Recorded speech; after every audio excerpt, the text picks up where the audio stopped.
Catholic News Roundup is brought to you in part by PewSitter.com, your online Catholic newspaper for the third millennium, CatholicMediaCoalition.org, in line with the Church, online with the world.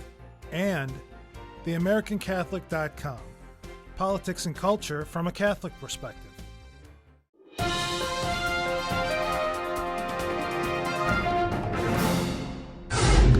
Hello and welcome to today's edition of Catholic News Roundup. I'm Matthew McAuliffe.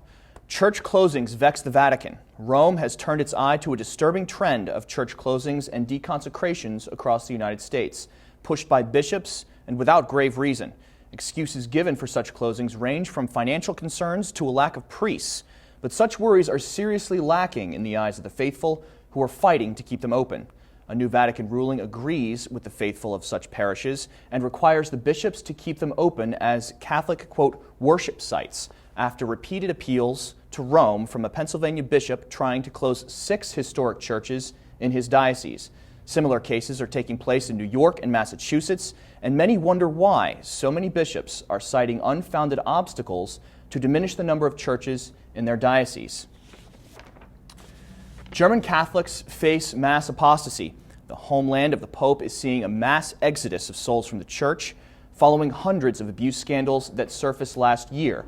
German theologians have vocalized their discontent with the conduct of clerical church members, also criticizing the Church's revival of tradition. The Associated Press reports that since last year, the Diocese of Magdeburg has lost 19% of its faithful, while Passau and Würzburg lost 60% of its Catholics. Many German Catholics leaving the Church feel that an end to clerical celibacy and the initiation of women priests are necessary for the Church's survival in the 21st century. The country's bishops and theologians are currently in dialogue seeking a solution to the problem. Malta to vote on divorce. Malta, one of the last remaining Catholic nations, is preparing for a referendum tomorrow in which citizens will vote for or against the legislation of divorce. The percentage of those in favor had been winning in the polls until recently, but a new vote has become too close to predict due to a decrease in the number of divorce supporters. In a pastoral letter released several days ago, the country's bishops pointed out that, quote, marriage goes hand in hand with the dignity of mankind, and say that by this vote, the citizens will either build or destroy. Malta's population will indeed need prayers this weekend, since it is one of the last 2 countries in the world prohibiting divorce, along with the Philippines. Stay with us. We'll be back in just a few seconds. Catholic News Roundup is brought to you in part by NewOxfordReview.org, the voice of Catholic Orthodoxy, in print and on the web, and RenewAmerica.com, expanding the influence of America's grassroots in the cause of freedom.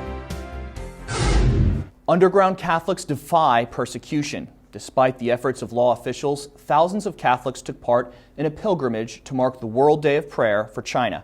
The throng concluded their annual pilgrimage to the Shrine of Our Lady of Shashan by assisting in a Mass celebrated by Monsignor Jing Wenshi, Auxiliary Bishop of Shanghai. According to Asia news sources, some of the underground Catholics from Shanghai were unable to attend for security reasons in the days leading up to the feast, after all the priests were removed from the diocese by government officials. During Mass, the Chinese faithful were encouraged to stay steadfast in their faith and urged to follow Mary's example of prayerful patience for the realization of unity and communion with the Church. Children crucial to Nigerian economy. While most countries mourn the upcoming birth of the world's 7 billionth child, Nigerians are crying Africa loves children. The country celebrates its growing population as its greatest asset, which has surpassed 155 million people and is the 8th largest in the world. The United Nations has warned Nigeria that they are facing a population explosion by 2100 and should implement a 3-child policy. But large families mean more money, since children actually provide for parents in their old age. Nigerians wonder why the West is so nervous, since the head of the UN Population Fund himself is a Nigerian with 5 children. I'm Matthew McAuliffe. Thanks for tuning in. Be sure and tune in tomorrow for your daily dose of Catholic News Roundup right here on RealCatholicTV.com. And be sure to check out The Vortex today, where Michael will discuss the False 5. Thanks for tuning in. Be sure and tell all your friends about us. And as always, God bless.